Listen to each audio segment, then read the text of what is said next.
আচ্ছা আমি তোমার কি হই মা? বেটা। সত্যি কি আমি তোমার বেটা? সত্যি তো আমার বেটা। আচ্ছা তোমারই গর্ভ ধারণ করছিলাম আমি। তা আমি তোমার কাছে কিছু কথা জানবার চাই। তুমি তো আমার খুব কষ্টে দুঃখে মানুষ করছো না? আজকে দেখ দেখ কইরা আমার বয়স মোটামুটি 28-29 হয়ে গেছে না? আচ্ছা এই টাইমে এখন আমি যদি এই ধর্মটা, তোমরা যে ধর্মই আছো এই ধর্মটা যদি আমি ত্যাগ করি, এই ধর্মটা যদি আমি ছাড়ি এবং তোমাদের সঙ্গে যদি ছাড়ি, তোমাদের আশপাশি পাড়াপড়শি আত্মীয় স্বজন ভাই ব্রাদার সবার সঙ্গে যদি ছাইরা যদি আমি একটা ভিন্ন ধর্ম গ্রহণ করি, ভিন্ন মানুষের সাথে ভিন্ন সমাজের সাথে যদি আমি চলাফেরা করি, তাহলে তোমার মনে কি পরিমাণ দুঃখ কষ্ট চাপ যদি একটু কইতা। ওটা করবে দিমই নাই, নিজের জাতিগত রেখে ত্যাগ করবে দিম। তোমার ধর্মের উপরই তোমার খুব একটা স্নেহ মায়া মমতা আছে না?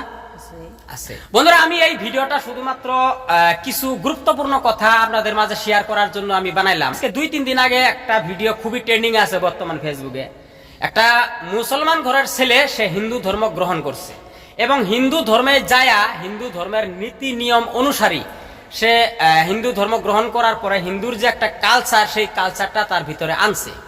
এখন সে ওই ধর্মেতে যাওয়ার পরে সে তার আপন বাবা মা ভাই ব্রাদার আত্মীয় স্বজন আশপাশি পাড়াপড়শি যত মানুষ আছে সবার বিরুদ্ধে সে মানে কথা কইতাছে। মানে এই ধর্মটা মানে তার কাছে পছন্দ না, মানে ইসলাম ধর্ম তার কাছে কিছুতেই পছন্দ না, তার আকর্ষণীয় না, তার ভালো লাগে না।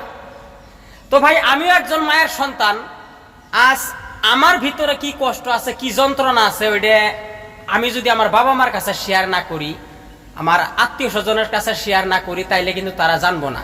আমার অনেক কষ্ট করে লালন পালন করে কিন্তু আমার এই মা এই বাবা এতটুক নিয়ে আইছে, এতটুক দিঘল ডাঙর করছে আমারে। আমি এখন যদি এই বাবা মার মনে কষ্ট দিয়া আমার সামান্য কিছু সুখের জন্য সামান্য কিছু শান্তির জন্য যদি আমি মন খুশি করি, নিজের ইচ্ছায় যা ইচ্ছা তাই করি, সেটা কিন্তু উপরওয়ালায় কোনোদিন আমি যে ধর্ম পালন করি না কেন, যে ধর্ম গ্রহণ করি না কেন, সেই ধর্মের কিন্তু ভাই 5 পয়সার মূল্য নাই। যদি আপনি আপনার বাবা মার মনে কষ্ট দেন, আপনার মান মনে কষ্ট দেন দিয়া যদি আপনি রাজবাড়ি রাজপ্রাসাদে থাকেন বা অন্য ধর্মে পালন করেন, অন্য ধর্মে বিশ্বাসী হন, সেই ধর্মের ঈশ্বর সেই ধর্মের উপরওয়ালা আপনারে কোনোদিন মাফ করবো না। তুমি হিন্দু ধর্ম তোমার ভালো লাগছে, হিন্দু ধর্মে তুমি গেছো, বেশ ভালো কথা, কোনো সমস্যা নাই। কিন্তু তুমি তোমার ধর্মটাকে, তুমি তোমার আপন আত্মীয় স্বজনকে এইভাবে ছোট করাটা, এইভাবে অপমান করাটা, এটা তোমার মুঠেই ঠিক হয় নাই। বন্ধুরা আপনাদের মতামত কি আমি জানি না, কিন্তু আমার বিভাগে আমার মন মানসিকতা কিন্তু এই কথাটাই কয়।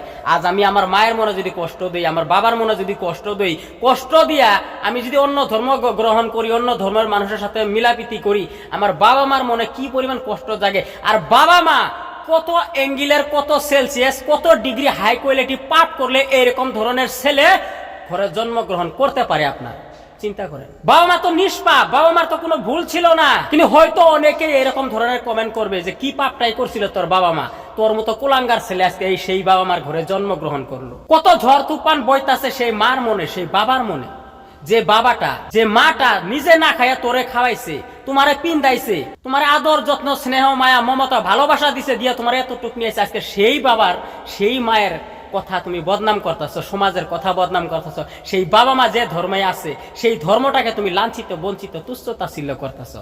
তো বন্ধুরা আপনাদের আসলে কি মতামত আপনারা জানাবেন। আমি কোয়া কথাগুলা সত্য কইছি না মিথ্যে কইছি, আমি যদি কোনো ভুল বইলা থাকি, অন্যায় কয়ে থাকি, তাইলে সবাই আমার ছোট ভাই হিসাবে ভাতিজা হিসাবে মাফ করে দিবেন।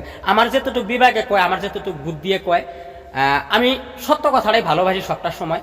আসলে আমার যদি কোনো ধর্ম ভালো লাগে, আমার যদি কোনো জায়গায় যেতে ইচ্ছা লাগে, হ্যাঁ আমি আমার ব্যাকগ্রাউন্ডে কোনো দোষ দিতে পারবো না আমি, কারণ আমার ব্যাকগ্রাউন্ডে আমার বাইরে অনেক মানুষ আছে। আজকে এই ছেলেটা একটা হিন্দু মেয়ের প্রেমে পড়ছে, হিন্দু মেয়েকে বিয়া করছে, বিয়া করে আজকে সে ধর্ম ত্যাগ করে ওই জায়গায় গেছে। আরে পাগল, তোর ধর্মের তোর ভিতরে কতটুক মন মানসিকতা ঠিক আছে, কতটুক কি আছে সেটা সমাজে জানে, আশপাশি পাড়াপড়শি জানে। তোর এই কাজটা করাতে তোর কতটুক উপকার হয়েছে, কতটুক ফায়দা হয়েছে, সেটা তুই জানিস আর উপরওয়ালা ভালো জানে। আসসালামু আলাইকুম, দেখা হবে নতুন কোনো ভিডিও। ধন্যবাদ।